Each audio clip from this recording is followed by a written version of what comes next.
புத்தாண்டு வாழ்த்துக்களையும் சொல்லி வணங்கிக்கிறேன். எனக்கு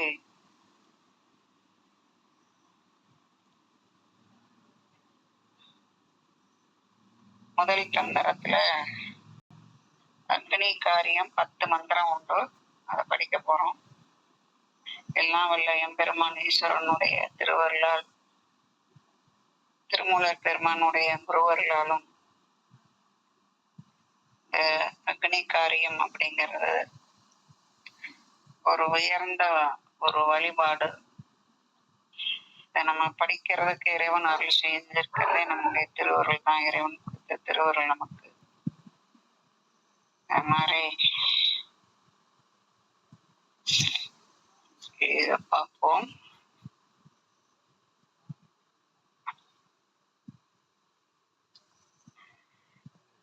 முதல் மந்திரம் அது அக்னி காரியம் அப்படின்னா என்னன்னு பார்த்து தெரிஞ்சுக்கணும். அதாவது அழல் ஓம்பல் அப்படின்னு சொல்றது. நல்ல இலக்கிய தமிழ்ல அழல் ஓம்பல் அப்படிங்கிறதா.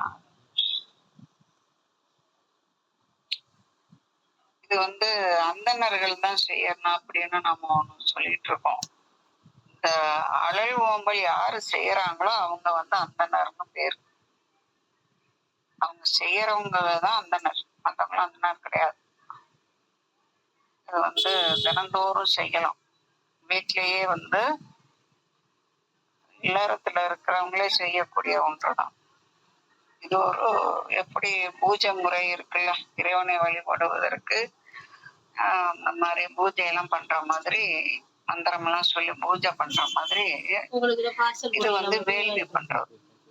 இதுவும் இறைவனை அடைவதற்கு இது ஒரு உபாயம். அதுதான் அது. இது செய்யறவங்க அந்தணர்னு பேர். இது ரொம்ப தியானம், யோகம் இதெல்லாம் விட இது ஒரு நம்ம சிவ மந்திரம், பீஜ மந்திரம், காயத்ரி மந்திரம் அதெல்லாம் சொல்லி நம்ம அக்னி வளர்க்கறது ஒரு பண்ணலாம். அது மாதிரி எல்லாம் அவங்க எல்லாம் வேத மந்திரம் தான் சொல்லணும் அப்படிங்கறதுனால தெரிஞ்சா சொல்லலாம். தெரிஞ்சுக்கிட்டு சொல்றதெல்லாம் தப்பு இல்லை. செய்யறவங்களுக்கு பேர் தான் அக்னி அந்தணர்கள் பேர். அக்னி வளர்க்கணும், அறத்தோடு இருக்கணும். அந்தணன் என்பவன் அறவோன் எவ்வுயிருக்கும் செந்தன் கொள்ளலாம். அவன் தான் அந்தணன். அந்தணங்கிறது இந்த மாதிரி வழிபாட்டு முறையில இது ஒரு வழிபாட்டு முறை. இந்த மாதிரி சரியான ஆகம முறைப்படி வழிபாடு பண்றது, அந்த மாதிரி அக்னி வேள்வி பண்றது, இதெல்லாம் ஒரு வேள்விங்கிறது இது ஒரு சிறப்பான வழிபாடு. இது வழிபாட்டிலே ஒரு சிறந்த வழிபாடு. இதுவும் எப்படி நம்ம தினந்தோறும் விளக்கு ஏற்றி பூஜை பண்றோமோ அது மாதிரி இதுவும் பண்ணக்கூடிய ஒன்று. இதுவும் பண்ணலாம், அந்த மாதிரியும் பண்ணலாம். ரொம்ப யாரு வேணாலும் பண்ணலாம். இல்லறத்துல இல்லறத்தானுக்கு தான் அது எல்லாமே. திருமூலருடைய எல்லாமே இல்லறத்தாருக்கு முன்னிறுத்தி சொல்றதுதான். நம்ம ஒரு இடம் வச்சுக்கணும் தினந்தோறும். அதுக்குன்னு எப்படி பூஜை ரூம் வச்சிருக்கிறோம் இல்லையா, அது மாதிரி இதுக்குன்னு ஒரு இடம் வச்சுட்டு அதை ரொம்ப எளிமையா பண்ணக்கூடியதான். சிவ மந்திரம் சொல்லலாம், சொல்லி பண்ணலாம். சிவ மந்திரம் இருக்கு, மூல மந்திரம்னு சொல்றோம் இல்லையா, அதுவும் சொல்லிட்டு அந்த மாதிரி பண்ணக்கூடியது. இது ஒரு அக்னியை வளர்த்து அந்த அக்னி மூலமா இறைவனை, அந்த அக்னியில சிவனை காண்பது. இறைவன் அக்னி ரூபமா எப்படி நம்ம மூலாதாரத்துல மூல அக்னியா இருக்கானோ அத புறத்துல அந்த அக்னிய சிவரூபமா பார்த்து அது மூலமா அக்னி எப்படி மேல் நோக்கி போகுது, அது மாதிரி அந்த அக்னியில நம்ம சிவனை ஆகுதி பண்றது. அதுதான் இதுல சிறப்பு. அது இந்த மந்திரத்துல வரும். அதுல எது ஆகுதி பண்றேன்னா, நம்ம எல்லாம் இந்த கோயில் எல்லாம் பாக்குறோம், 108 மூலிகை பொருள் எல்லாம் வச்சு அது மாதிரி எல்லாம் வச்சு எல்லாம் வேள்வி எடுத்து வேள்வி யாகம் பண்றது, ஹோமம் அப்படிங்கிறதா எல்லாம் ஒண்ணுதான். இல்லையா? அது மாதிரி அது மாதிரி எல்லாம் அந்த 108 இதெல்லாம் போடுறோம்ல, என்னென்னோ எல்லாம் போடுறோம்ல, அதுல போடுற மாதிரி இதுல என்ன ஆகுதி பண்றதுன்ட்டு போடுறோம் இல்லையா? அது மாதிரி இதுல வந்து வேள்வி நம்ம பண்ணும்போது அதுல வந்து ஆகுதியா என்ன போடுறோம்னா நம்ம சீவனை அந்த அக்னியில கலக்கிறது. இதெல்லாம் ஒரு பாவனை. அப்படியே சீவனை வந்து அந்த அக்னி உயர்ந்து எழும் எழும் அப்ப அதுல எழும்போது அதுல என்னுடைய ஜீவனவே உனக்கு அர்ப்பணிக்கிறேன் அப்படின்னு சொல்லி அதுல ஆகுதி பண்றது. அப்படியே அது அதெல்லாம் பண்ணும்போது ஒரு தனிப்பட்ட ஒரு ஒரு அந்த யானம் யோகம் கொடுக்கக்கூடிய யான நூல்களை கற்று வரக்கூடிய ஒரு யானம், ஒரு யோகத்தால கிடைக்கிற ஒரு அனுபவம் அந்த மாதிரி இதுலயும் கிடைக்கும். அதெல்லாம் வந்து செஞ்சு பார்த்தாதான் தெரியும் இல்லையா? அந்த மாதிரியான ஒரு சிறப்பான இது எப்படி நம்ம சூரியனை வழிபாடு பண்றோம் இல்லையா? அது மாதிரி இதுவும் ஒண்ணும். அப்படியே அதுலயே மூல அக்னிய சிவ அக்னிய அந்த அக்னியவே வந்து எழுப்புறது. பூதமா இருக்கிற அந்த அக்னி, ஐம்பூதமா இருக்கிற அக்னி அங்க வந்து எப்படி பாக்குறோம்? சிவ அக்னியா பாக்குறோம். என் உடம்புக்குள்ள இருக்கிற சிவ அக்னியா அந்த அக்னியோட கலந்து இறைவனோட கலக்கிறது, பிரபஞ்சத்துல கலக்கிறது. இது வந்து இதுலயும் மந்திரம் இருக்கு, அப்புறம் வேள்வி இருக்கு, அப்புறம் இதுலயும் யோகம் இருக்கு. யோகமும் அதுல இருக்கு.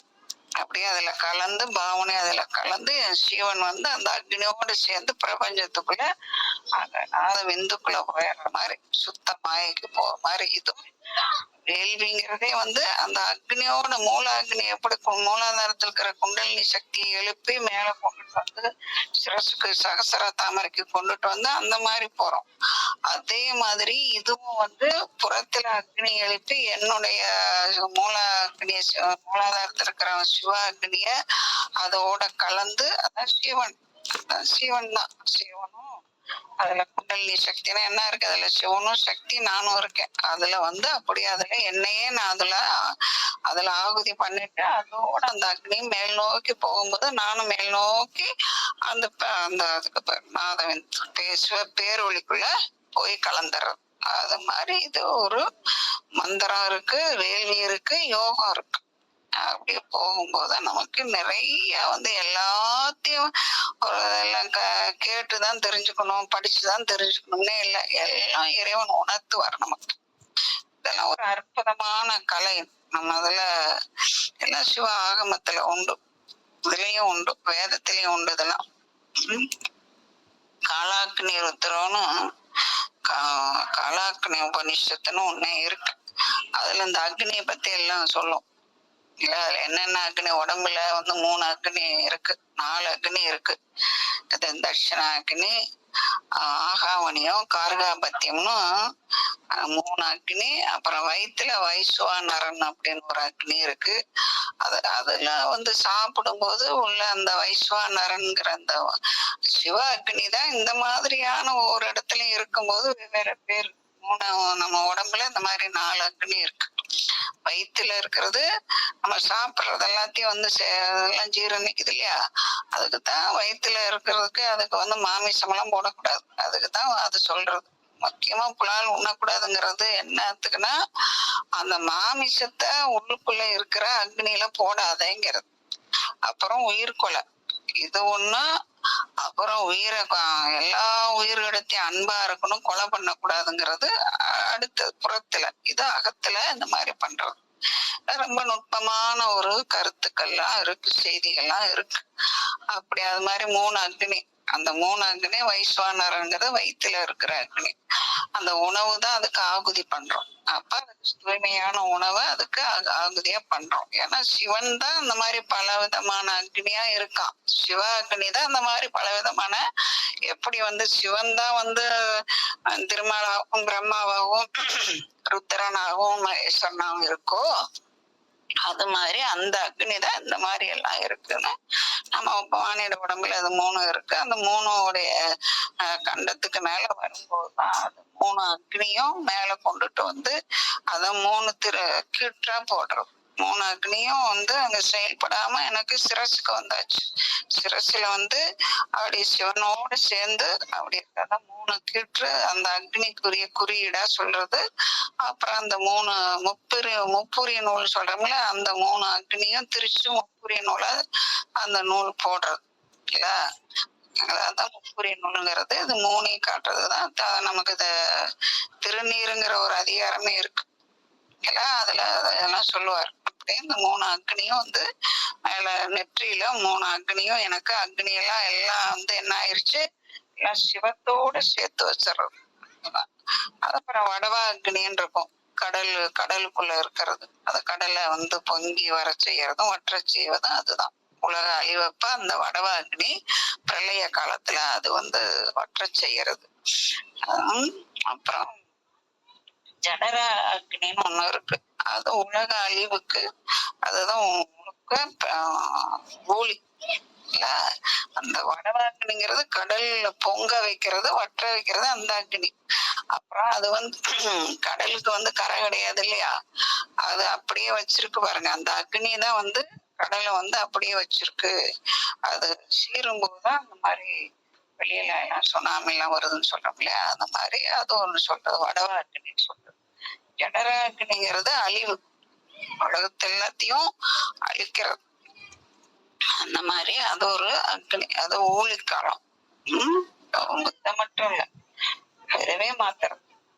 அப்படி ஒரு யுகத்தை மாத்துறது. அதான் ஜடர அக்னின்னு சொல்றது. அந்த மாதிரி அக்னிக்கு பலவிதமான அக்னி எல்லாம் உண்டு.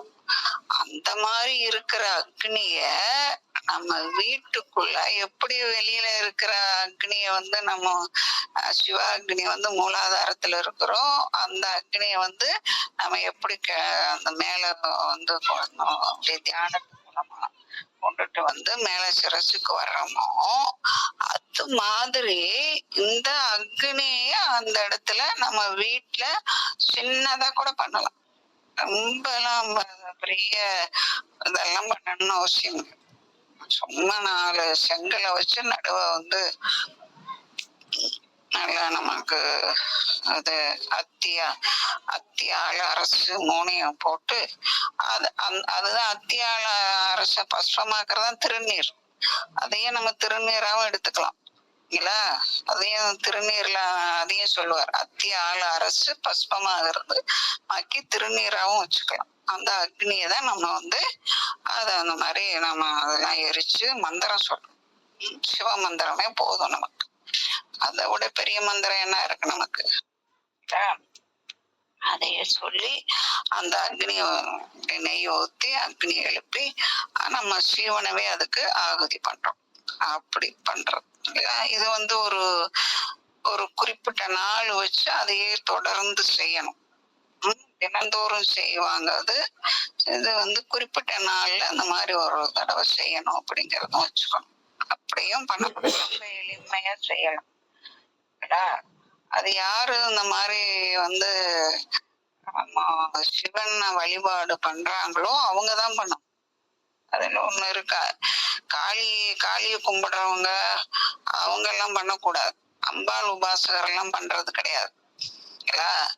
அதையும் தெரிஞ்சுக்கணும். அம்பாள் உபாசகருக்கு இதுக்கு அனுமதி கிடையாது. இதெல்லாம் சிவ வழிபாட்டுக்குரியதுதான். அதெல்லாம் சொல்றாருங்க. வசையில் விழுப்பொருள் வானும் நிலனும் திசையும் திசைபெறு தேவர் குழாமும் விஷயம் பெரிய வேத முதலாம் அசைவிலா அந்தனர் ஆகுதி வேட்கையிலே. பாத்தீங்களா, இது பண்ணும்போது இந்த ஆகுதி இந்த மாதிரி இத வேள்வி பண்ணும்போது நமக்கு மட்டும் பயன் இல்லை. அதுல என்ன நம்ம வந்து அந்த இடத்துலயும் சுயநலமா இருக்க கூடாது. நான் வந்து எனக்கு வீடு பேரு கிடைக்கணும் அப்படிங்கறது மட்டும் இருக்கக்கூடாது. அந்த இடத்துல எல்லா உன்னுடைய படைப்புல இருக்கிற அத்தனை சீவன்களும் உன்னை வந்து அடைவதற்கு அருள் செய்யுங்கிற விண்ணப்பம் இருக்கணும். அதுதான் சொல்ல, எல்லாமே நன்மை பெறும். விழுப்புரம் வானும் நிலனும் திசையும் திசை பெறு தேவர் குலாமும் எல்லாமும் எல்லாம் எல்லாத்துக்கும் இது நன்மை தரும். எல்லா உயிரினங்களுக்கும் நன்மை தரும். இதுதான் சிறப்பு. இப்ப நம்ம பூஜை பண்றது, இந்த யானம் கூட நமக்கு மட்டும்தான் தெரியும். அந்த யோகத்திலயும் அந்த சங்கல்பம் வைக்கிறது உண்டு. அந்த யோகத்துல போய் அந்த இதுக்கு உயர்ந்த நிலைக்கு போகும்போது எல்லா ஜீவனும் உன்னிடத்துல வரணும், எல்லா ஜீவனுக்கும் முக்தி கொடு அப்படிங்கிற ஒரு உயர்ந்த எண்ணம் அப்படி வைக்கணும். அதே மாதிரிதான் அந்த வேள்வியிலையும் சங்கல்பம் வைக்கிறாங்க இல்லையா. நம்ம என்ன சங்கல்பம் வைக்கணுமா, ஒரு எல்லாத்தையும் வீட்டுல இருக்கிறவங்க அத்தனை பேர்த்தோடைய பேரு நட்சத்திரம் எல்லாத்தையும் எழுதிட்டு போய் கொடுப்போம். எல்லாத்துக்கும் சங்கல்பம் பண்றது, 4 நட்சத்திரம் எல்லாம் சொல்லி. இது ரொம்ப ரொம்ப ரொம்ப குறுகிய மனசு. அதெல்லாம் இல்ல, எல்லாரும் நல்லா இருக்கணும் அப்படிக்க சொல்லி பாருங்களேன். எல்லாரும் நல்லா இருக்கணும் போது அதுக்குள்ள நம்மளும் அடக்கம். நம்ம மட்டும் நல்லா இருக்கணும், சுத்தி இருக்கிறவங்க எல்லாம் கஷ்டப்பட்டா அப்புறம் சுத்தி இருக்கிறவங்க எல்லாம் கஷ்டப்படும் போது நம்ம மட்டும் சந்தோஷமா இருக்க முடியுமா? நினைச்சு பாருங்க. உலகத்துல எங்கேயோ ஒரு இடத்துல சண்டை நடக்குது, நம்ம கஷ்டப்படுறோம் இல்லையா. எல்லாரும் நம்ம எல்லாம் சுகமா சாப்பிட்டு தூங்கி எந்திரிச்சுக்கிட்டு இருக்கோம். அவங்க எல்லாம் உணவு இல்லாம அப்படி இப்படி குழந்தை எல்லாம் இறந்து அப்படியெல்லாம் இருக்கு. அதெல்லாம் நினைக்கும் போது கஷ்டமா இருக்கு இல்லையா. இதுதான் அந்த நம்மளுடைய சைவத்தினுடைய பெரிய ஒரு ஒரு உபதேசம் என்னன்னா, எல்லா உயிரும் இன்புற்று இருக்கணும் அப்படிங்கறதுதான்.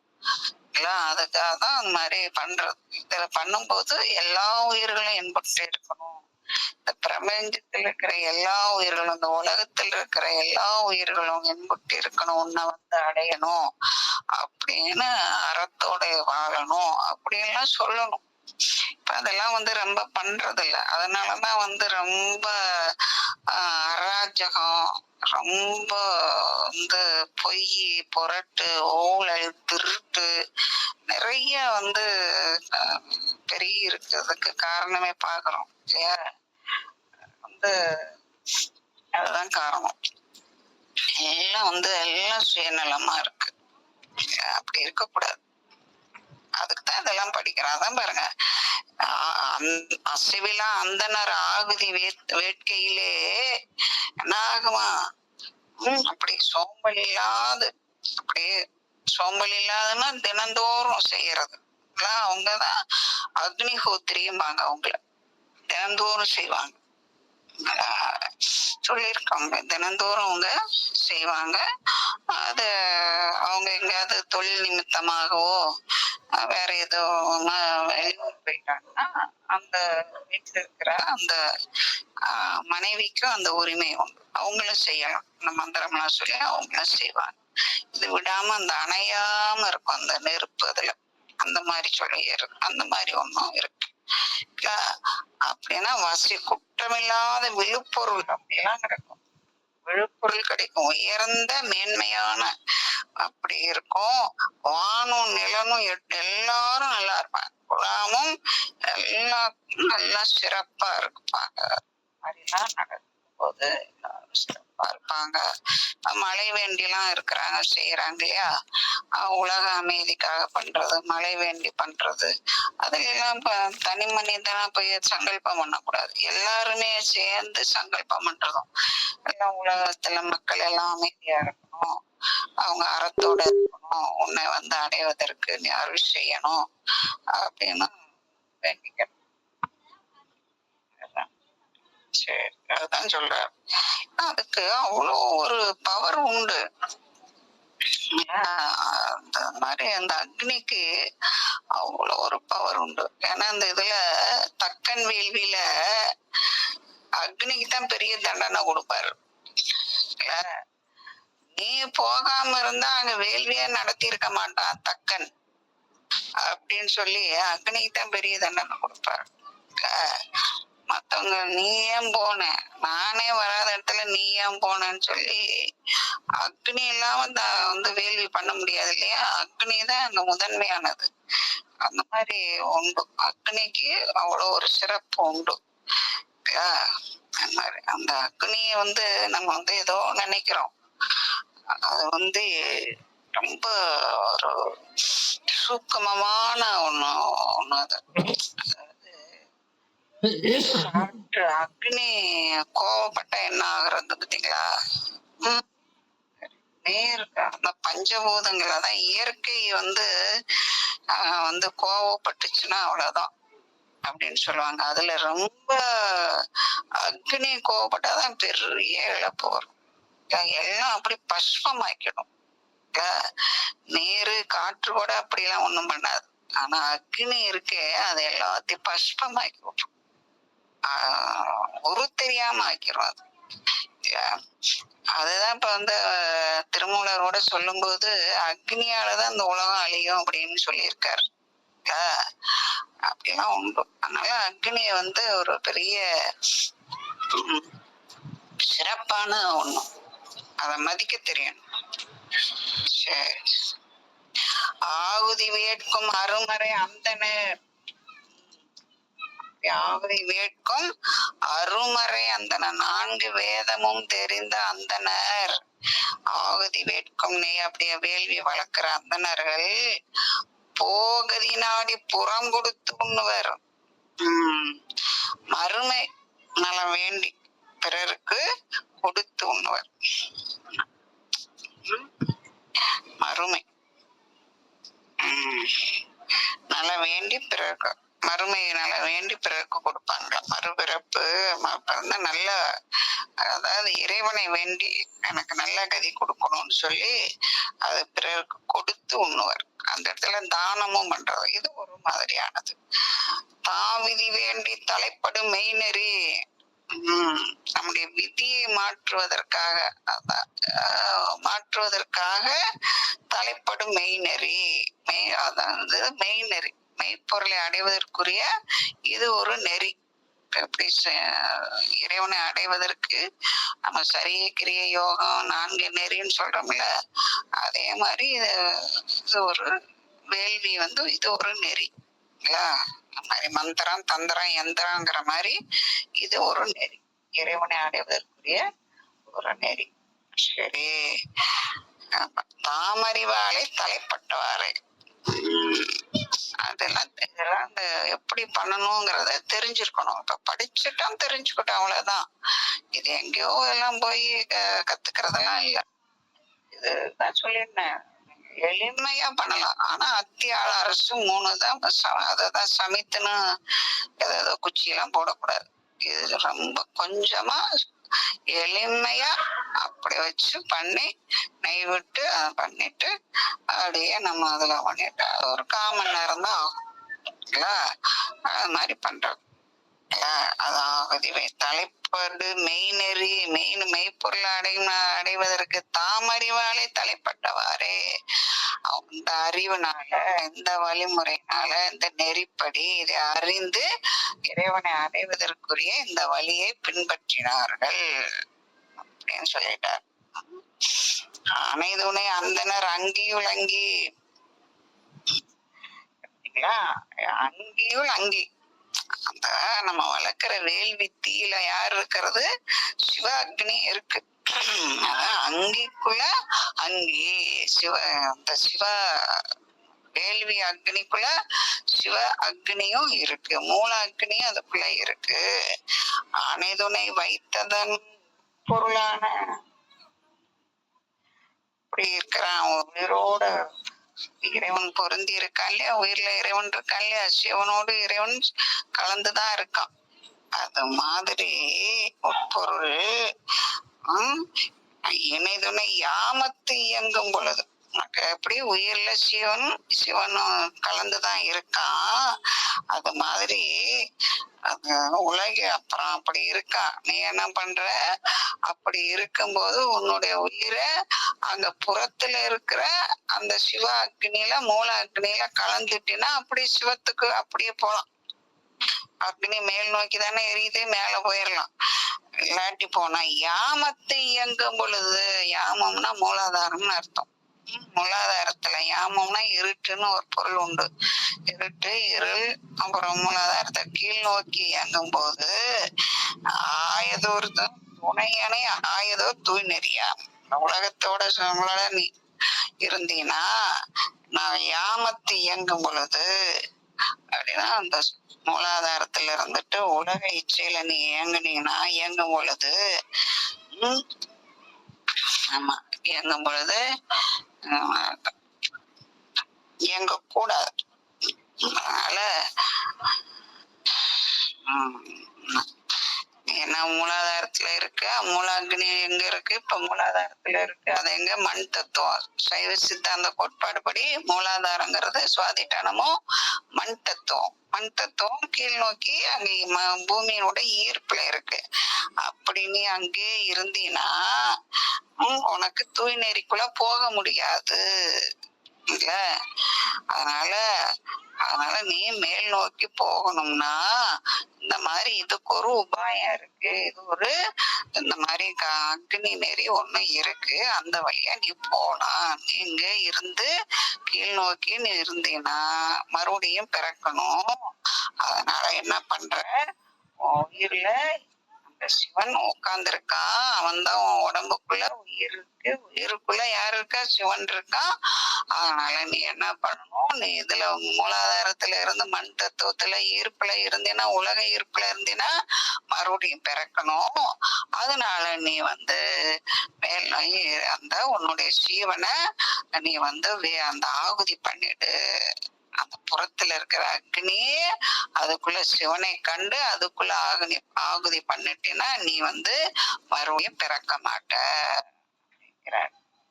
எவ்வளவு எளிமையான வழிதான் இருக்கு இல்ல. பூஜை பண்றது கூட எல்லாம் அதெல்லாம் நிறைய அதெல்லாம் கருவி கரணங்கள்லாம் வேணும். அது வேணும், இது வேணும், எல்லாம் வேணும். இதுக்கெல்லாம் அவ்வளவு வேண்டியது இல்லை. எல்லாம் படகுடாபம்லாம் தேவையே இல்லை. 4 செங்கல், அத்தியால அரசு, அவ்வளவுதான் வச்சு இந்த சூடத்தை எல்லாம் போடக்கூடாது. நல்லா விளக்கு வச்சு நடுவால விளக்க வைக்கணும். அதுல நல்ல நல்ல எண்ணெய் இல்லாட்டி நெய் விட்டு திரி போட்டு விளக்கு வச்சுட்டு மண் சுட்டி தான் வைக்கணும். வச்சுட்டு சுத்தி அதுல அத்தியால அரச ஒரு கொஞ்சம் 20-30 குச்சி வச்சுட்டீங்கன்னா அப்படியே அதுல பிடிச்சு எரிய ஆரம்பிக்கும். அந்த வச்சதுல இருந்து அந்த சிவமந்திரம் சொல்லிட்டே இருக்கணும். சிவாய சிவ சிவாய சிவன் சொல்லிக்கிட்டே வச்சீங்கன்னா அப்படியே புடிச்சு மேல் நோக்கி எரியும். அப்ப சிவனை அதுல அந்த அக்னியில ஆகுதி பண்ணிடணும். ரொம்ப எளிமைதான். ஆகுதி பண்ணிட்டு அவ்வளவுதான், முடிஞ்சு போச்சு.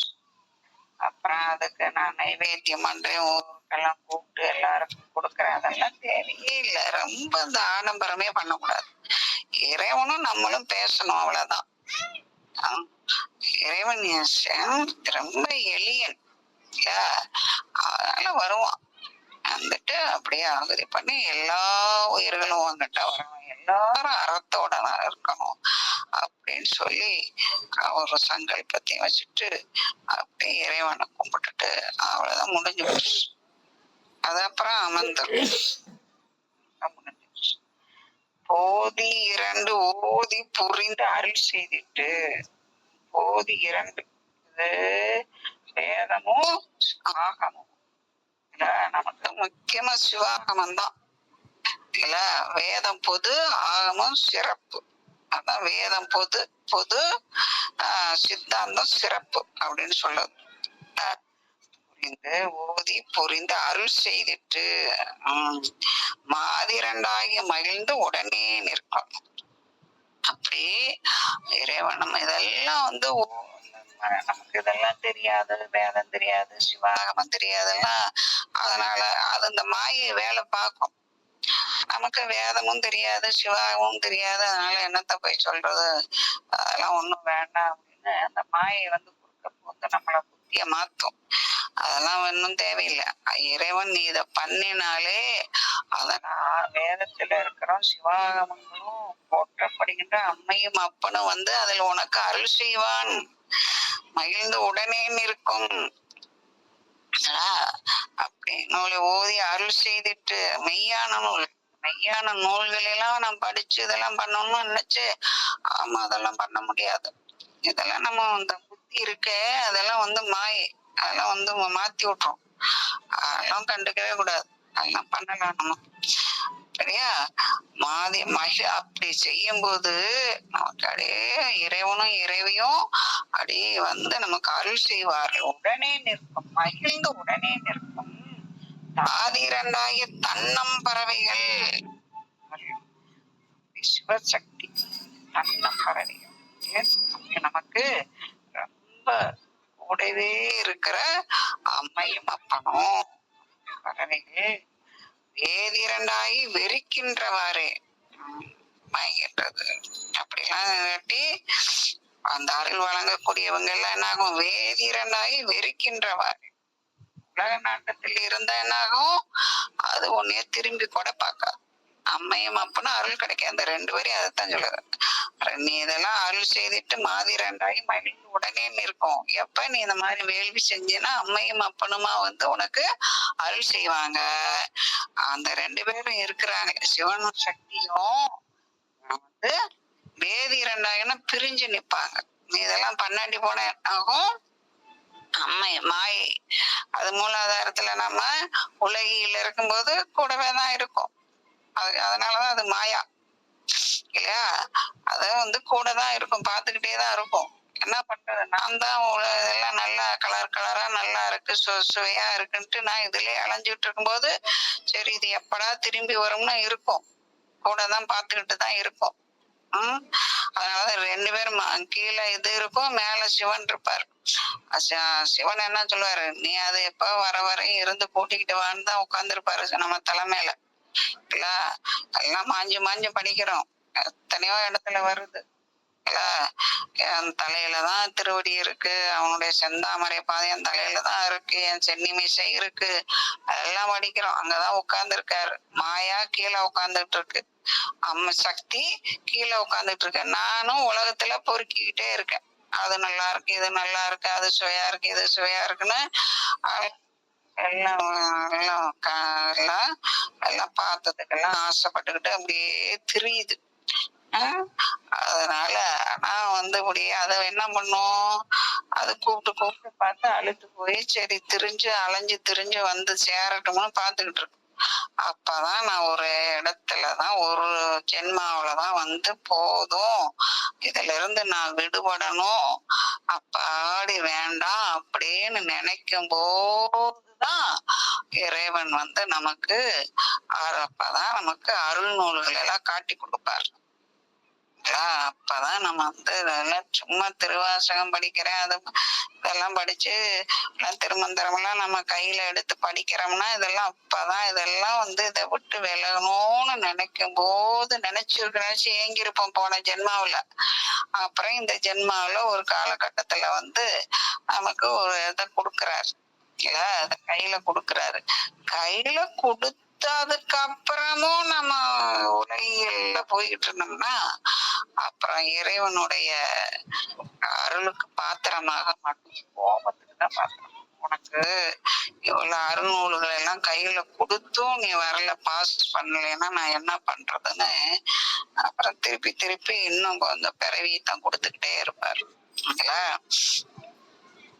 அந்த அருநூல்களே படிக்காதவனுக்கு அதான் சொல்லுவாரு, கல்லாதவன் நல்லாவன் அப்படின்னு சொல்லுவான். அவன் அப்படித்தான், அவன் அப்படியே இருப்பான், திடீர்னு சாமின்ட்டு விழுந்துருவான். நாம படிச்சுட்டும் வந்து மறுபடியும் இதெல்லாம் தெரிஞ்சும் வந்து இறைவனை அடையணுங்கிற அந்த இது இல்லாம, ஒரு முயற்சி இல்லாம, ஊக்கம் இல்லாம, உறுதி இல்லாம, வைராக்கியம் இல்லாம இருந்தோம்னா அது இன்னும் பெரிய குற்றம். தெரியாம இருக்கிறது அது ஒரு குற்றமா போச்சு. ஆனா இதெல்லாம் படிச்சும் தெரிஞ்சும் வந்து இந்த மாதிரி எல்லாம் செய்யக்கூடாது அப்படியெல்லாம் தெரிஞ்சும் செய்யறோம் பாருங்க, அது மிகப்பெரிய குற்றம். தெரியாம செய்யறது தவறு இல்ல, தவறி செய்வது. அதே ஒரு பாட்டு இருக்குல்ல, கண்ணதாசன் பாட்டு, தப்புங்கிறது தெரிந்தே செய்வது. தெரிந்தே செய்வது நல்ல பாட்டு. பாட்டு ஒரு கண்ணதாசன் தத்துவ பாடல். அது மாதிரி அப்படி போயிடும். வேதி இரண்டாகி வெறிக்கின்றவாறு அப்படி போயிரும். அதனால இதெல்லாம் படிச்சுட்டும் அப்படி போகக்கூடாது. அதான் சொல்லுவாங்கல்ல, ஆஹ் ப- படிச்சவன் அப்பெல்லாம் இப்பதான் படிச்சவங்களுக்கு எல்லாம் மதிப்பு கிடையாது. அந்த காலத்துல எல்லாம் ஐயோ ஒரு படிச்சவரு அப்படின்ட்டு ரொம்ப அவ்வளோ, ஏன்னா அவங்க படிச்சவங்க அப்படி இருப்பாங்க.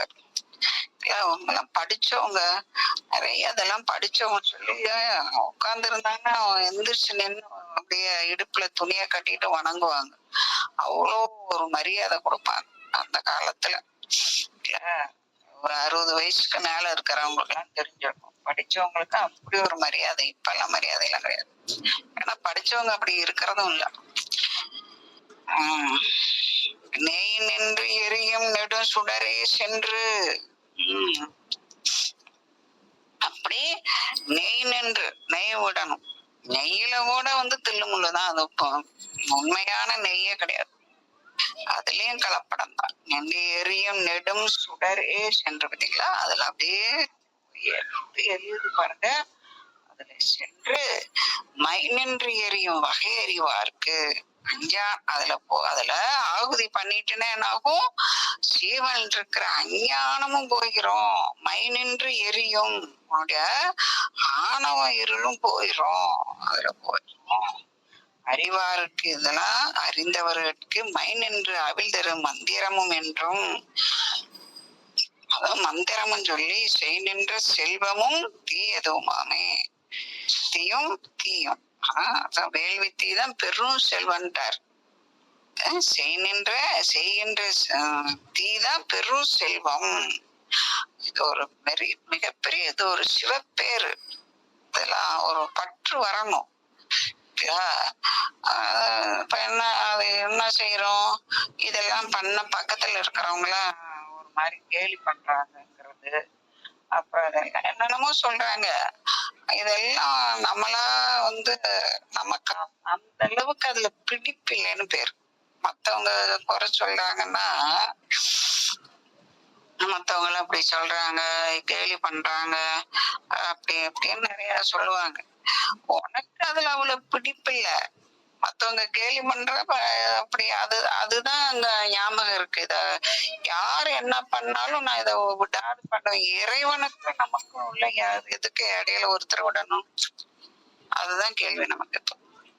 நானும் சிவனும் அப்படி ஒரு அஞ்ஞானி ஒரு இது பண்றான்னா அத போயிட்டு அதை எடுத்துக்கிட்டு செய்ய சொல்லுவாங்க. அவ்வளவு தீயதுவாமே, உனக்கு அந்த வேள்வி தீ தான் உனக்கு உன்னுடைய அஞ்ஞான இருளவே அழிச்சிரும் அப்படின்ற பாருங்க. இத பத்தி அறிவா இருக்கு, இத பத்தி வகை அறிவா இருக்கு, இது பற்றின இதெல்லாம் எப்படி செய்யணுங்கிறதெல்லாம் அறிவா இருக்கு. ஆணவம் அந்த தீயில எரிஞ்சு போயிரும், அஞ்ஞான இருள் எல்லாம் போயிரும், ஆணவ இருள் எல்லாம் போயிரும், ஒடுங்கிரும். சிவத்தோட சிவ அக்னிய ஒடுங்கிரும். சிவன் அதுக்குள்ள கலந்துட்டோம்னா அப்படியே போயிடும். பாலி அகலுள் எரியும் திரி போல இட்டு, புறம்ல என்ன அகல்னா, பாலி அகல்னா அந்த காலத்துல எல்லாம் இருந்தது. அந்த காலத்து கோயில் எல்லாம் பார்த்திருக்கலாம். இப்ப எல்லாம் அதெல்லாம் காணும், அதெல்லாம் எங்க போச்சு தெரியல. அப்படி ஒரு டெக்னாலஜி அது. அத பாவை விளக்குன்னு சொல்லுவாங்க, பாலி அகல்னு சொல்லுவாங்க. அது எண்ணெய் எங்கேயோ வச்சிருப்பாங்க, ஏதோ மேலங்கிட்டே இருக்கும். கோயில் அந்த கருவறைக்கு வெளியே அந்த அர்த்த மண்டபத்துக்குள்ள அந்த இருக்கும் அந்த விளக்கு. ஒரு பாவை தான் கையில ஏந்திட்டு இருக்கும். அது என்ன எங்க இருந்து வருதுன்னே தெரியாது. ஆனா அந்த அந்த கையில ஏந்திட்டு இருக்கிற அகல் விளக்கு இருக்கு பாருங்க, அந்த விளக்குல எண்ணெய் குறையாமே இருக்கும். திரிதான் போடுவாங்க, எண்ணெய் ஊத்த மாட்டாங்க. எண்ணெய் ஏதோ வேற பக்கம் வச்சிருப்பாங்க. அதை பார்க்க கூட நமக்கு தெரியாது, எங்க இருக்குதுன்னு கூட தெரியாது. அப்படி அந்த மாதிரி வரும் அதுக்குள்ள. அந்த மாதிரி அது ஒரு அமைப்பு மாதிரி பண்ணியிருப்பாங்க. அதான் பாலி அகல்னு பேரு. ஆமா, ஊழி அகலும் உருவினை நோய். இப்ப என்னென்னவோ டெக்னாலஜி என்னென்னமோ எல்லாம் பண்றாங்க. இப்ப அது மாதிரி பண்ண சொல்லுங்க. ஊழி அகலும் உருவினை நோய் பல. உம் உன்னை நோயெல்லாம் பல. ஆனா தொடர்ந்து வர்ற நோய் இருக்கே, அப்பா அப்பா அப்பா அப்பா, அந்த உடம்புக்கு வர்ற நோய் இருக்கு 1444 வகையான நோய்ங்கிறான் சித்தர்கள் சொல்றது.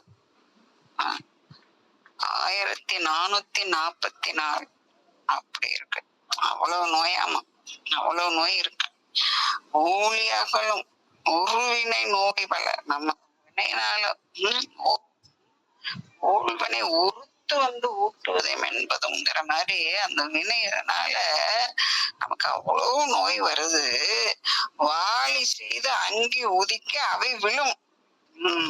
எல்லாம் அந்த வேள்வி பண்ணினா அதுக்குள்ள எல்லாம் விழும்ட்டார், அதெல்லாம் நீங்கிரும்ட்டார். வீழி செய்து அங்கி வினை சுடுவாமே, எல்லாத்தையும் விழுந்த வினை எல்லாத்தையும் சுட்டெரித்து சிவன் அதுக்குள்ள போடும்போது சிவன்ல இருக்கிற வினை எல்லாத்தையும் சுட்டெரித்து விடுங்கிறார். எவ்வளவு அருமையான பாடல்கள். பெருஞ்செல்வம் கேடென்று முன்னே படுத்த. பெருஞ்செல்வம் பொருள் செல்வம் கேடுதான் அப்படிங்கிறத வேதம் என்பதை முன்பே படைச்சாச்சு. பெருஞ்செல்வன் கேடென்று முன்னே படைத்த அருஞ்செல்வன் தந்த தலைவனை நாடும். ஆமா, அருண் செல்வம், அருண் செல்வம், அருட்செல்வம், அருட்செல்வம். பொருள் செல்வம் வேணுமா அருள் செல்வம் வேணுமான்னு கேட்டா என்ன செய்வோம்? இந்த ஒரு பாட்டு, பொருள் இல்லா இருக்கு உலகம் இல்லை, அருள் இல்ல உலகம் இல்லைன்னு ஒரு இருக்குல்ல. அப்ப பொருள் இல்லா, பொருள்னா என்னது? மெய்ப்பொருள் தான். பொருள் இருந்து அந்த மெய்ப்பொருளை உணர்ந்தாதான் அருள் அருள் கிடைக்கும், அருள் செல்வம் கிடைக்கும். உலகத்துல இங்க இருக்கும் போதே அவங்க எல்லாம் என்னமோ எல்லாம் விளக்கம் கொடுக்கறாங்க, கொடுத்துட்டு போறாங்க. பொருள் செல்வம், பொருள்னா மெய்ப்பொருள் தான். நம்ம பாஷையில மெய்ப்பொருளை உணர்ந்து இப்ப வாழுங்காலத்திலே மெய்ப்பொருளை உணர்ந்து இருந்தாதான் நமக்கு அங்க போய் நம்மளுடைய அருள் கிடைக்கும். ஒண்ணு பணம் இல்லாட்டி போனா அந்த உலகத்துல வாழ முடியாது, அருள் இல்லாட்டி போனா அந்த உலகத்துல இடம் கிடைக்காது அப்படின்னு அதுக்கெல்லாம் ஒரே சொல்றாங்க. நம்ம அப்படிலாம் சொல்ல முடியாது. பொருள்னாலே நம்ம அகராதியில என்ன, சைவ அகராதியில பொருள்னாவே மெய்ப்பொருள் தான் இல்ல. மெய்ப்பொருளை இந்த வாழுங்காலத்திலே மெய்ப்பொருளை உணர்ந்து இருந்தாதான் நமக்கு அங்க அருள் உலகம் கிடைக்கும். அதுதான் பொருள் இல்லாதருக்கு இவ்வுலகம் இல்லை. இந்த உலகத்துல இருக்கும் போதே நீ அந்த மெய்ப்பொருளை உணர்ந்து இருக்கணும், இல்லாட்டி போனா இந்த உலகத்துக்கு மறுபடியும் வரணும். இவ்வுலகத்துல நீ வாழ்ந்து பயனில்லை அப்படிங்கறதா அது கருத்து, தெரிஞ்சுக்கணும். அது மாதிரி இந்த பெரும் செல்வம், இந்த பொருளா சேர்த்து வைக்கிறவன் ஊரெல்லாம், நம்ம ஊரெல்லாம் கொள்ளையடிச்சு ஒலையில போடுறாங்கிற மாதிரி எல்லாத்தையும் சேர்த்து சேர்த்து வைக்கிறாங்க. கடைசியில அது எங்க இருக்குதுன்னு கூட தெரியாது பாவம். அந்த மாதிரி எல்லாம் சேர்த்து வச்சு அதெல்லாம் அவனும் நிறைய பொருள் வச்சிருக்கான். நம்ம அதெல்லாம் மாயை, நம்ம உடம்பே மாயைதான், நம்மளே அழிஞ்சு போக போறோம், அப்புறம் சுத்தி இருக்கிறதெல்லாம் அழிஞ்சுதான் போக போறோங்கிற அந்த ஞானம் இருக்கணும். அதனால தேவையானதை மட்டும் வச்சுட்டு இறைவனை அடைவதற்கு அந்த தேவையான பொருள் என்னத்துக்கு அப்படின்னா, நான் வாழணும். என்னத்துக்கு வாழணும்? இப்ப கேட்ட நீ என்னத்துக்கு வாழ்ற அப்படின்னா, நீ இறைவன் இந்த மாதிரி இதெல்லாம் சொத்து சேர்க்கணும், பிள்ளை குட்டிக்கெல்லாம் சொத்து சேர்க்கறதுக்காக வாழ்றேன்னு என்ன பதில் வரும்? சரியான பதில் என்னன்னா, நான் வாழ்வது இறைவனை அடைவதற்காக வாழ்கிறேன். எதற்கு சாப்பிட்றேன்னா, இறைவனை அடைவதற்காக அந்த உடம்பு இருக்கணும், அதுக்காக நான் சாப்பிட்றேன், அப்பதான் அதுக்குதான் நான் வாழ்ந்துகிட்டு இருக்கேன் அப்படின்னு. இதுதான் சரியான பதில். இதுக்குதான் ஃபுல் மார்க் போடுவார் சுவாமி. நான் அவங்களுக்கு சொத்து சேர்க்கணும், இவங்களுக்கு சொத்து சேர்க்கணும் எல்லாம் அப்படியெல்லாம் சொன்னோம்னா அது ஃபெயில் மார்க் தான். சரி, அதான் அருட்செல்வம் தந்த தலைவனை நாடும். அத நாடிச்சான், சிவபெருமானை நாடிச்சலாம். வரும் செல்வத்து இன்பம் வரவிருந்து என்னை. அப்படி அதெல்லாம் அந்த அருட்செல்வம் இருந்தாதான் பெரிய இன்பம் கிடைக்க போகுது. வரக்கூடிய பெரிய இன்பத்தை நீ நினைந்து அருள் செல்வத்தை ஆகுதி வேட்கின்றாரு. அதுக்காக தான் நான் ஆகுதி நான் என்னத்துக்கு வைக்கிறேன், அத வேள்வி அக்னி வேள்வி நான் என்னத்துக்கு பண்றேன் அப்படின்னா, இந்த உலகத்துல எனக்கு பொருள் எல்லாம் வேண்டில இந்த ராஜசூய யாகம்லாம் பண்றாங்க இல்லையா, அப்புறம் என்னன்னா ஆயுஷ் ஹோமம் எல்லாம் தேவை.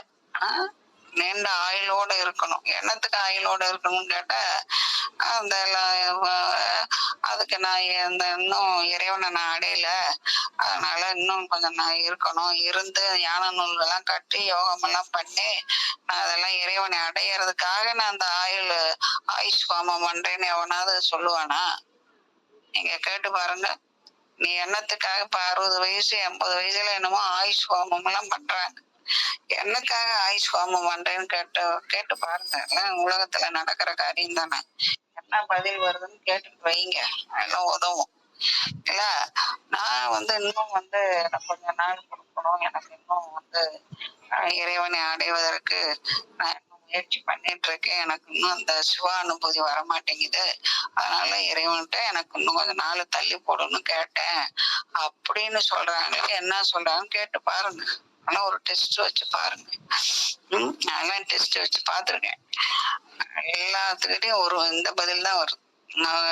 நான் பேத்திக்கு கல்யாணம் பண்ணணும், பேரனை கல்யாணம் பண்ணணும், அதை பண்ணும் இதை பண்ணும், ஆயுஷோட இருக்கணும் அப்படிதான் சொல்லிக்கிறான். அருஞ்செல்வத்தை ஆகுதி நான் என்னத்துக்கு வைக்கிறேன், இறைவனை அடைவதற்கு, அருள் செல்வத்தை அடைவதற்கு. நான் இன்னும் அருள் செல்வத்தை அனுபவிக்கணும், சிவானந்தத்தை அனுபவிக்கிறதுக்காக நான் என்னுடைய ஜீவனவே இறைவனுக்கு ஆகுதி பண்றேன், அர்ப்பணிக்கிறேன் அப்படின்னு பொருள்.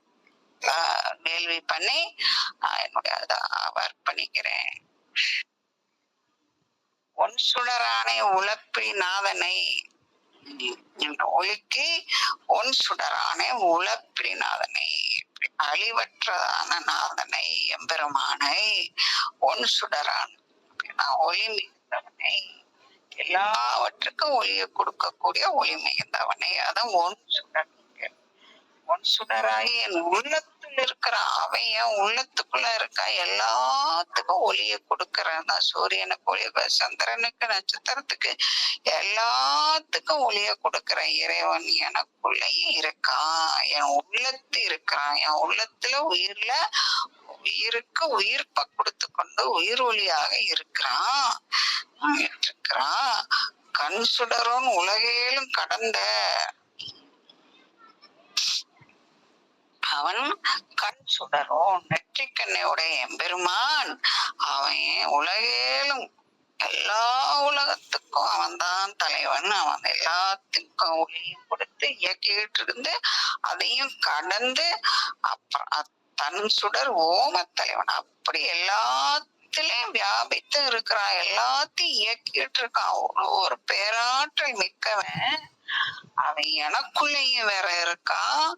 அவன் அப்படியே அப்புறம் தன் சுடராக ஓம தலைவனுமாமே. நான் வளர்க்கிற வேள்வியில அதான் ஹோமம், வேள்வித்தியிலும் இருக்கான்.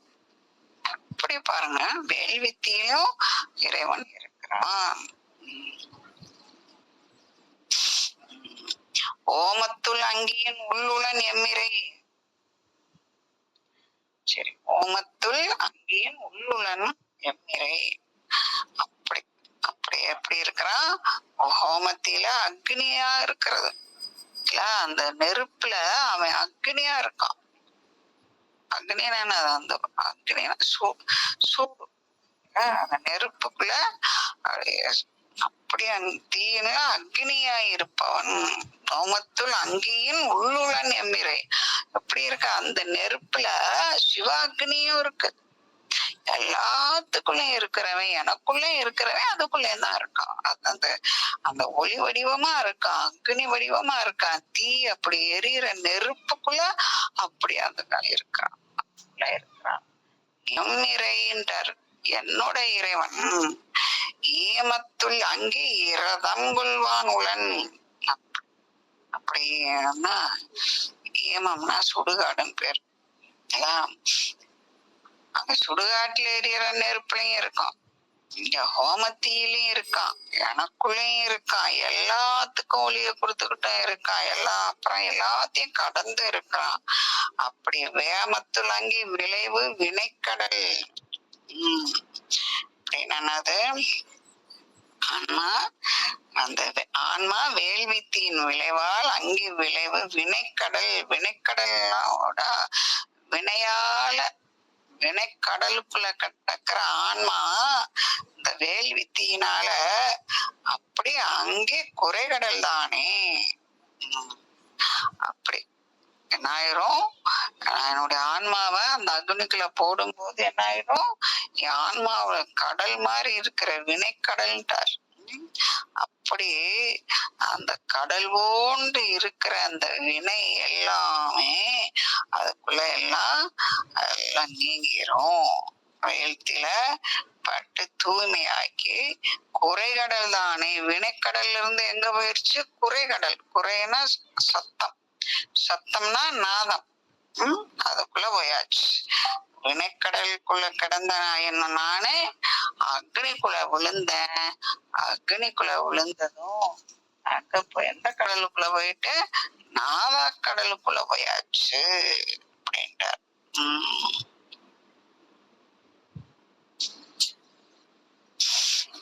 சரி, அங்கே நிறுத்தும்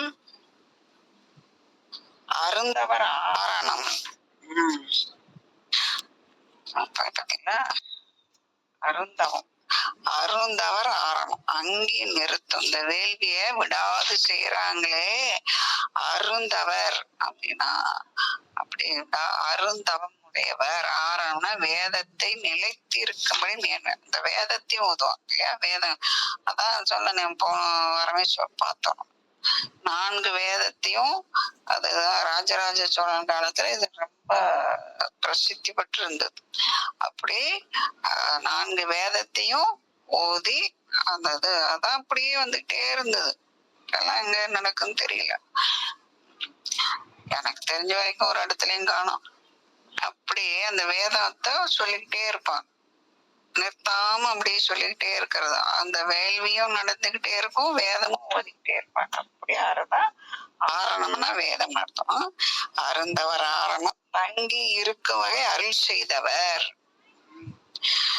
அருள் செய்தவர் அதெல்லாம் நிலைத்து இருக்கணும். எப்படி இந்த வேள்வி செய்யற மரபும் நெறிமுறையும் எல்லாம் மறக்காம நிலைத்து இருக்கணும். அதுக்குதான் நான் சொல்றது, நம்ம முக்தி அடைகிறோமோ அடையலையோ, இப்ப மறுபடியும் பிறக்கிறோமோ பிறக்கலையோ, அதை பத்தி எல்லாம் விடுங்க. நம்ம படிக்கிறதுங்கிறது திருமந்திரமாகட்டும் திருமுறைகளாகட்டும், படிக்கிறதுங்கிறது நமக்கு மட்டும், அங்க நம்ம மட்டும் இல்ல, நான் சுயநலத்துக்காக மட்டும் இல்ல, நம்ம படிக்கிறதுனால அது நிலைநிறுத்தப்படும். அது ரொம்ப முக்கியம். அது ஒண்ணு வச்சுக்கணும். அது நிறைய பேருக்கு தெரிய மாட்டேங்குது. ஏதோ அது தெரியாமதான் நிறைய இந்த பிரச்சனைகள்லாம் உருவாக்கிக்கிறாங்க. நம்ம படிக்கிறதுனால நம்மளுடைய சைவ சமய திருமுறைகளை நிலைநிறுத்துகிறோம். அதை நிலைநிறுத்துவதற்கு நம்முடைய பங்களிப்பு என்ன அப்படின்னா படிக்கிறது தான். சைவ சமயத்தை நிலைநிறுத்தாதான் சமணர்கள் காலத்துல சைவ சமயம் மங்கி கிடந்தது. அப்புறம்தான் இவங்க எல்லாம் எல்லாம் பாடினாங்க. இப்ப நம்ம அதை பாடிக்கிட்டே இருக்கணும். என்னத்துக்கு? நிலைநிறுத்துவதற்கு. நம்ம சீவன் முக்தன் ஆகலாம், ஆகாம போலாம், பிறக்காம போலாம், அதெல்லாம் பத்தியே இல்ல. அது சுயநலமானது ஒண்ணும். அது வேணா அது வெடி வேறு வரணும், அது வேணா வச்சுக்கலாம். ஆனா அது மட்டும் இல்ல, மிகப்பெரிய ஒரு பங்களிப்பு என்னன்னா நம்முடைய சைவ சமயத்தை நிலைநிறுத்தணும். அப்படி அதைத்தான் நமக்கு இந்த மந்திரத்துல நம்ம தெரிஞ்சுக்க வேண்டியது இதுதான். அதாவது இவ்வளவு நாளா அந்த இந்த திருமந்திரத்தை எல்லாம் உடப்புலயே போட்டு வச்சிருந்தாங்க இல்ல. இப்பதான் எல்லாம் வந்து நான் வந்து 2008 போயிட்டு திருமந்திரம்னா என்னன்னே தெரியாம இருந்தாங்க. நான் வந்து பிஹெச்டிக்கு ரிஜிஸ்டர் பண்ணும்போது திருமந்திரத்தை பத்தி இதுல திருமந்திரம் அப்படின்னா ஏதோ வைஷ்ணவத்துல வர்ற திருமந்திரம் அப்படிங்கிறாங்க. திருமந்திரம் சைவ சமயத்துல வந்து 12 திருமுறையில 10ஆம் திருமுறையா இருக்குங்கிறது நிறைய அடியார்களுக்கே தெரியல. பெரிய சிவனடியார்கள் எல்லாம் பேசிக்கிறாங்க, அடியார்களே தெரியாம இருந்தாங்க. ரொம்ப வேதனையா இருக்கும். ஐயோ இவ்வளவு பெரிய நூல் வந்து இப்படி இப்படி கிடக்குதேன்னு. எப்ப நான் சொல்றது 2008. அதுக்கப்புறம் தான் வந்து வந்து கொஞ்சம் கொஞ்சமா வந்து வெளிப்படுத்தும் போது இப்ப நிறைய பேர் கொஞ்சம் திருமந்திரத்தை பேச ஆரம்பிச்சிருக்காங்க. நிறைய இப்ப கொஞ்சம் வந்திருக்கு. அது மாதிரி இல்லாட்டி போனா இந்த அருமையான நூல்லாம் போயிரும், அவ்வளவுதான், காணாம போயிடும். அதுக்காகவும் நம்ம படிக்கணும், அதை நினைக்கணும். நான் ஒரு சைவ சமயத்துல இருக்கேன், சிவ வழிபாட்டுல இருக்கேன்னா நீ சைவத்துக்கு நீ என்ன தொண்டாற்ற அப்படின்னு கேட்டா நான் வீடு பேர் வருவது அது கிடையாது. சைவத்துக்கு நீ எப்படி தொண்டு செய்யற அப்படின்னு கேட்டா நான் திருமுறைகளை படிக்கிறேங்கிறத மிகப்பெரிய தொண்டு. நீங்க உழவார பணி செய்யறதுங்கிறது அப்புறம் இருக்கணும், இந்த இதை நிறுத்தணும். உழவார பணியும் சிறந்ததுதான், அதை விட சிறந்தது இது. அதான் அதான் சொன்னார். தங்கி இருக்கும் வகை அருள் செய்தவர் யாரு? அருந்தவர் ஆரணம் இருக்கிறவங்க அந்தனர்கள்லாம் தங்கி இருக்க வகை இதை நிலை நிறுத்துவதற்கு அருள் செய்தவர். எங்கும் நிறுத்தி இழைப்ப பெரும்பதி, எல்லா பக்கமும் வேள்வி எங்கு நிகழும்படி தொய்வில்லாத செஞ்சுட்டு இருந்தாங்க. இப்ப பாருங்க வேள்வி செய்யறது விட்டு போச்சு பாருங்க. வேள்வி எல்லாம் இப்ப செய்யறதில்ல, அதெல்லாம் ஐயரு தான் செய்வாங்க, ஐயருலாம் செய்வாங்கன்னா நம்மளும் விட்டுட்டோம், அவங்களும் விட்டுட்டு எல்லாம் போயிட்டாங்க. இப்ப ஏதோ ஒரு இதுக்காக ஏதோ அப்பப்ப எங்கேயோ நடக்குது, கோயில்ல அது ஏதோ நடத்துறாங்க. இதெல்லாம் வந்து ரெகுலரா வீட்லயும் பண்ணக்கூடியதுதான். சரி, அப்படி பொங்கி நிறுத்தும் புகழதுவாமே. வேள்வி செய்வது எங்கும் நிலைத்திருக்கும்படி செய்யறதான் சிறந்தது அப்படின்ட்டார். அதான் புகழ் அப்படின்னு சிறந்தது. சரி, அங்க அடுத்ததுல பாருங்க, அந்தனர் ஆவோர் அறுதொழில் பூண்டுள்ளோர். 6 தொழில் செய்யணும்: ஓதல், ஓதுவித்தல், வேட்டல், வேட்பித்தல். அவங்களும் நம்மளும் வேள்வி செய்யணும், வேள்வி செய்யறது எப்படின்னு சொல்லியும் கொடுக்கணும். ஈதல், ஏற்றல், இதெல்லாம் வந்து இதெல்லாம் இருக்கிறதா 6ம் இருக்கணும். அவங்க எல்லாம் அந்தனர். அந்தனர் என்பவர் அறவும் அப்படின்னு வருதுல, உயிருக்கும் செந்தன்மை பூண்டுள்ளதான் திருக்குறள் சொல்லும். திருமூலர் சொல்றது அந்தனரா அறுதொழில் பூண்டுள்ளோர். ஓதல், ஓதுவித்தல், இதெல்லாம் இதுல தொல்காப்பியத்துல வரும். அந்தனர் ஒழுக்கம். செந்தழல் ஓம்பி முப்போதும் நியமம் செய்யறது, அதுதான் அந்தனர்களுடைய. இதெல்லாம் செஞ்சாலே இவங்க செய்யறவங்கதான் அந்தனர். இது செய்யாடி போனா அவன் இனத்தால அந்தனர் கிடையாது. அதனால தெரிஞ்சுக்கணும் யார் அந்தனருங்கிறதே. இப்ப அதையே நம்ம மறந்துட்டோம். திருச்சிற்றம்பலம்.